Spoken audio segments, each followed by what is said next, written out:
Hello, my name is Tommaso Polio, music producer for the Spirit in Action YouTube channel. With me is the Let It Go half of the Spirit in Action team, writer and counsellor Claire. Hello, Claire. Hello, Tommaso. Hope you're having a great day. Yes, thank you. Thank you. These podcasts are companions to the daily meditations that we produce freely on YouTube. The aim of these discussions is to further clarify what was read out. Today we talk further on day 13, how to let go of the past.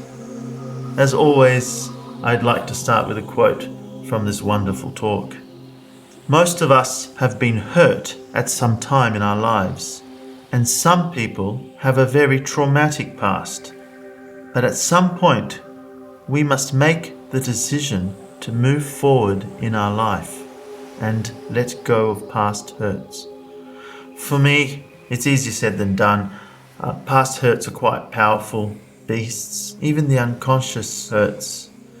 How can one find a truce with these past hurts? Well, we have to be able to learn lessons from our hurts, to be able to move forward, basically, to move forward and grow. Making choices to look and address the hurt you feel is an important ingredient in this. Practice being present, then the past and future has less impact on us. It gives us more freedom. Don't shut out any feeling or emotion. Let them flow. Look at it, acknowledge it, but make the choice to choose to let go so you don't remain stuck. When you make the choice, when you're stuck in that moment, it's often hard to see that, or does that come easier when you become more aware that hang on, what am I doing? I'm stuck. I'm back in it. I'm back in the shit. Well, that's why becoming an observer of yourself, becoming the watcher watching you is very important, because you start to notice and see what your patterns are. You see it in the everyday world events. I mean, everywhere you can see people that are in the shit, and all of a sudden they're acting, and you're going, "Oh shit!" They're acting out their shit because they become reactive rather than responsive. When you're reactive, you're in your shit. When you're responsive, you're in your adult. Right, and doing this work creates a path for you to realise that, so things like that can't happen to you when you're triggered and you act out violently. Well, they can happen, but you begin to see them, and that enables you to have a gap to be able to make a choice. Yes, hang on, it's happening. Yes, stop. That's right. Stop what you're doing. And for a long time, you probably won't stop it. It takes practice. Right.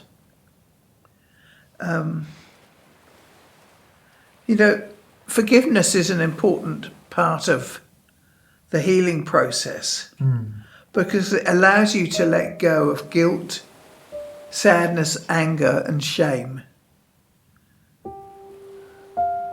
So I think this is an important part of becoming aware of what you do and how to let go.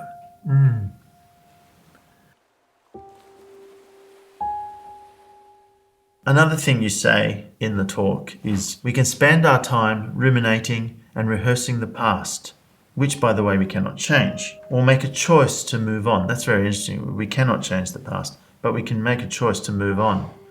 Being locked in the pain by reliving it over and over in our minds just means we keep on suffering.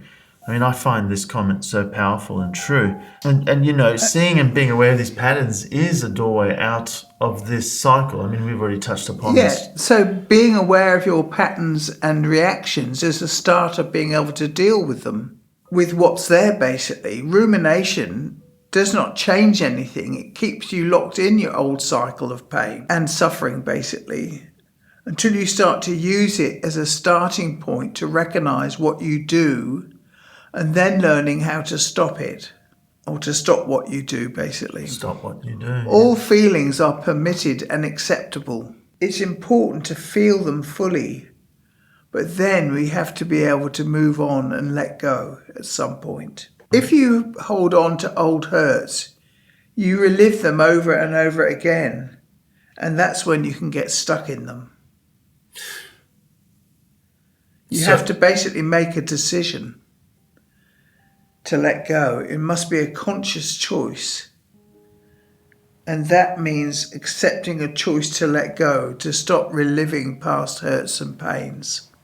This is very empowering to do that. Take responsibility for your own happiness.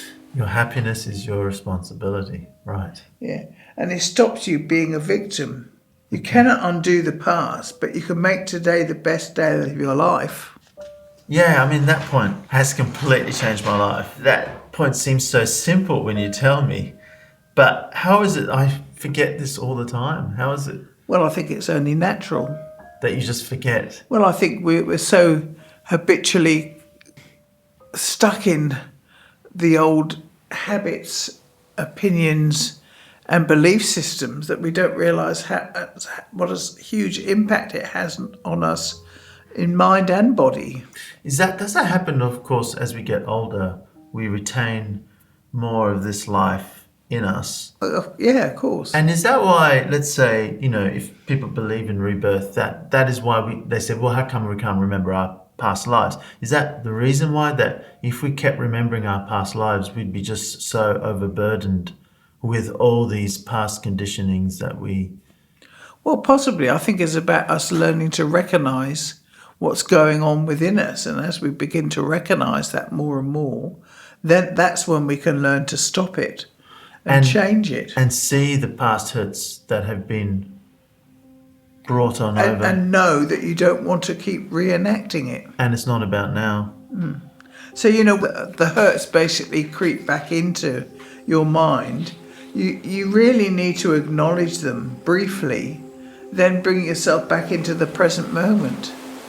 Yes. It's very important. Very important. And it's a choice to continue to feel hurt or welcome some joy back into your life. Basically.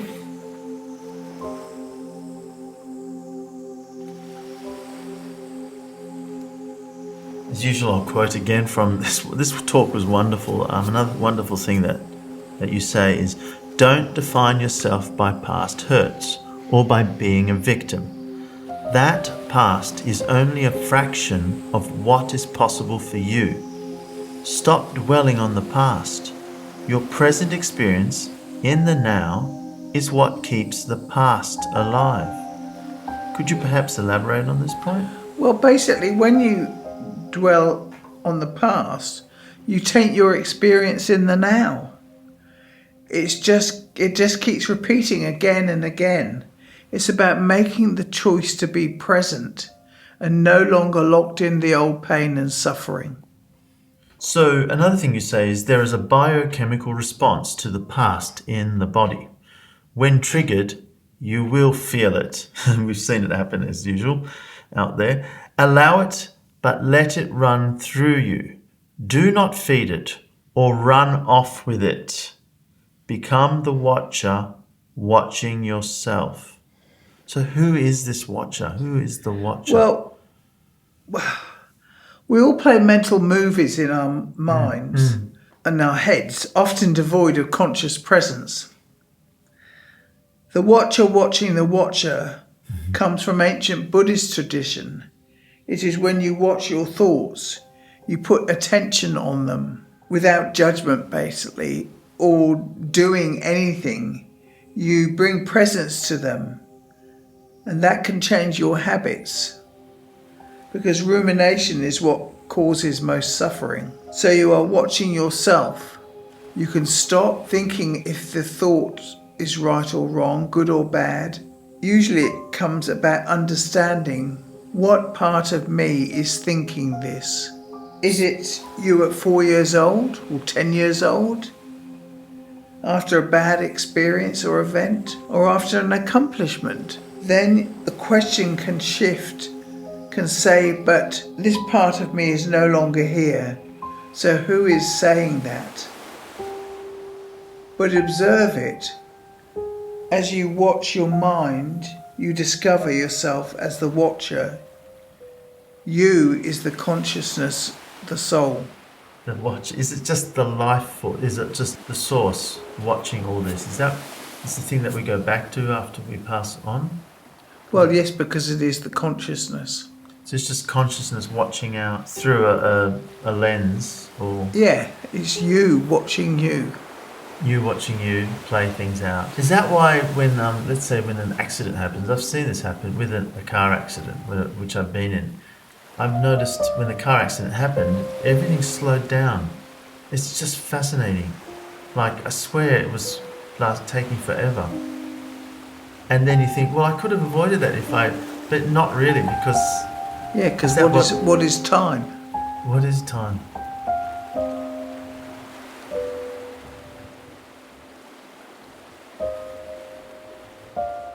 So every time the old patterns are triggered, you say, remove it and replace it with life-giving statements. Yeah, but before you do that, you must acknowledge it and see it clearly. Acknowledge it and see it clear. And feel it. Feel it. Then replace it with life-giving statements. Then remove it and replace it in your head. You may still be feeling it in the body Yes. with the positive statements. That's Yes. right. And then you say, remember, you are not defined by your past. Be present. Be mindful. Remember, what you focus on grows.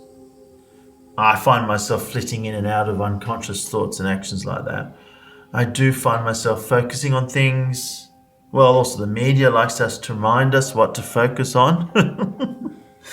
That's why I make a conscious effort to not focus on that when they want to show you something, the clickbait you find, for instance, they just bait you into reading it. How do we be mindful in the face of such a powerful presence in our lives? Well, remaining present and mindful is at times is very difficult. It's not easy, but it's all about really making a commitment. And that takes a lot of effort. And you have to do whatever keeps you at it. Remember to be mindful and set aside some time for it. You also need to become in tune with your body. Pay attention to it. So in other words, you're saying take time to be with spirit. Yeah. And be conscious of your thoughts and feeling. Take some time each day to pay attention to where you are right now in your mind, but also in your body and in your surroundings. Look at the world around you and enjoy where you are and be grateful for what you have right now. So which means, meditate, go for a walk. Conscious awareness is living in the now, and it helps cultivate inner peace. Conscious awareness. Yes, so whatever helps you do that. We can overcome hurtful and destructive urges or make better choices, basically. Anything that helps your conscious awareness being in the moment. Being in the moment. Yeah, and you have to cultivate that. But let's say, for example, people love, watching Netflix or things like that. Is that included as well? Or that's more like a mind-numbing thing? Well, it depends on what they're watching. If it brings them joy. Well, if it brings them joy and there are a lot of things that can also help bring wisdom. It's not all destructive. How do you tell the difference, though? Let's say... Well, how do you feel? At the end of it, you mean if you've watched, let's say you've binged on Netflix and you feel... On a good Korean drama, for example. Yeah, and you feel good or you feel like, oh, shit. Then what does that tell you? Right, it's the feeling that you feel afterwards. If you feel like shit, then you know that has not been connection to spirit, or... So it's how you feel afterwards. Yes, it's how you feel. Unless, of course, it's for, growth, and what you're seeing is something that brings up some things within you. Yes, but it's all a balance, isn't it? It's about balance. Yeah, absolutely. I mean, you can't spend the whole time doing that, even though it makes you happy, and then forgetting about, earning a keep, working, or looking after the house. One has to, live life. And find a way to find joy in everything you do. Well, to try and find joy in everything you do, yeah. Even the things you don't really want to do. I think it makes a difference to how you do a job, and how you come out of it is the way you go into it. Right. And the attitude and awareness you bring to it. You know, I remember when I was in Israel, and at one point on one of the kibbutz I was at, I had to be in what they call the lull, which is the chicken house. And there was over 20,000 chickens wandering around in there. And if there was a chicken with an injury, the other chickens would peck it to death. Now, I'm all for free-range chickens anyway, so it was extremely hard. I just liked the job intensely. And also it made me feel quite vomity and sick.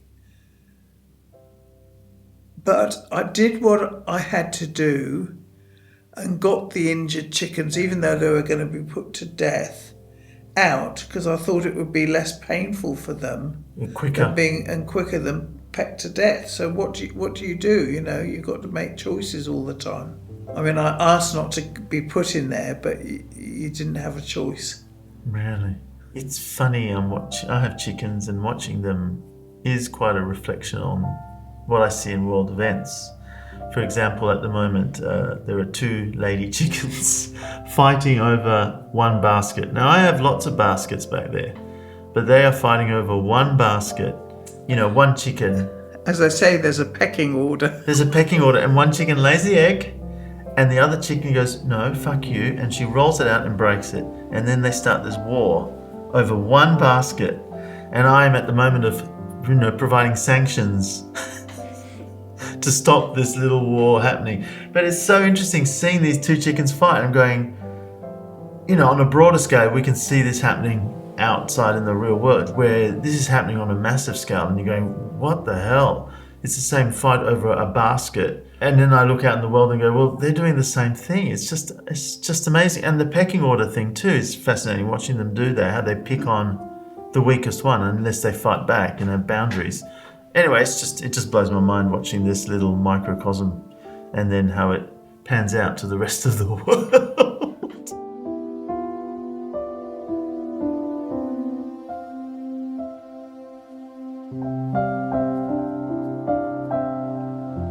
Another thing you say in the talk is that there is little time for anything positive if we fill our minds with past hurts. Part of letting go is learning the art of forgiveness.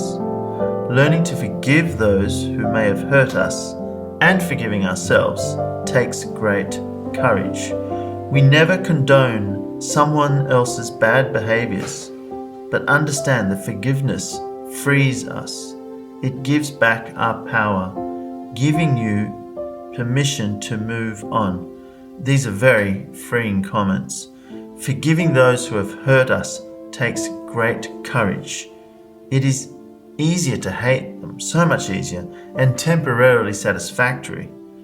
But once you mention that forgiveness frees us and gives back our power, something in me sees how much more powerful it is to forgive.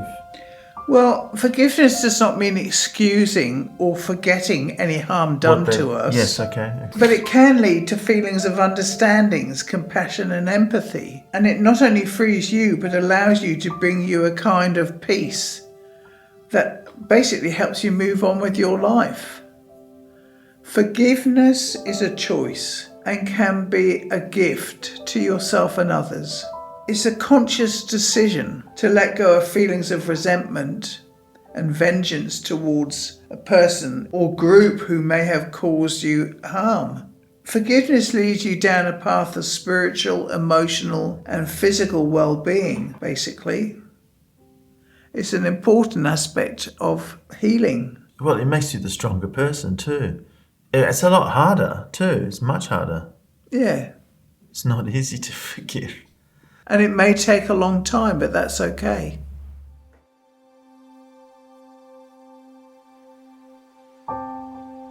I find I've been redesigning relationships around me constantly. The most important step, though, was to redesign how I felt about myself.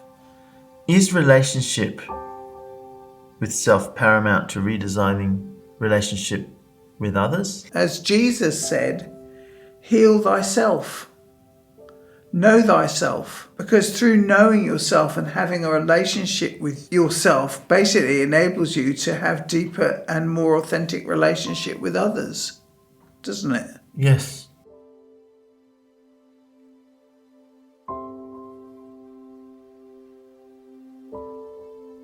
Another powerful point you mentioned about forgiveness is that we don't have to like those who have hurt us, but forgiveness gives us the freedom. How is it one could feel forgiveness can get mixed up with weakness and being a doormat? I mean, we see in movies these revenge flicks and they seem so wow, but it does leave you feeling a bit, when I see movies like that, it leaves me feeling a bit empty, like, okay, you got your revenge. Great. Because it doesn't leave you empowered. You think it does, but it doesn't. Getting just revenge. I think that's what weakens you, rather than owning what you've done, looking at it clearly, making choices to be forgiven or asking for forgiveness or choosing to forgive. I think it makes you stronger and more centered. And it is about setting boundaries. It is about knowing who you are and setting boundaries. It certainly doesn't mean condoning any behaviours at all, bad behaviours or actions, but it's making a choice for you for yourself how you want to live your life. Thank you again for such an enlightening discussion, Claire. Thank you, Tommaso, for your ever... Can I finish with a wonderful quote from Jean-Paul Sartre? Freedom is what you do with what has been done to you. It is, because it's choosing to forgive. Thank you, Claire. You've been an Thank you, inspiration. And as you know, you've had a profound influence on my life and other people's lives too, as I can see. And you helped me to find clarity, direction, and empowerment. And how to find peace, joy, and moving beyond all this shit, the struggle. And finding love and compassion for ourselves and others. That's great. Thank you very much. And as you and all the people that I've seen do the same for me. Well, thank you. Well, I find that when I'm working with you, I'm in a sacred and safe zone. Right. Yes. Where I can say what I need to say and I won't feel judged. And now, if you feel you'd like to talk to someone like that, Claire is that person. If you'd like to make a personal appointment with Claire to further discuss any issues that you're facing, you can click on the link below. She can work face-to-face. That is if you're in Perth, Western Australia. But if you're not, you can also work with her online and by phone too. It's easy as that. Also, you can please comment below too if you'd like any other discussions for us to talk about. But basically, we're working through meditations that we've written out. I think we just recorded day 73 today. So, yeah, It's good. Yeah, we just keep going. Thanks, Claire. Thanks, Tommaso.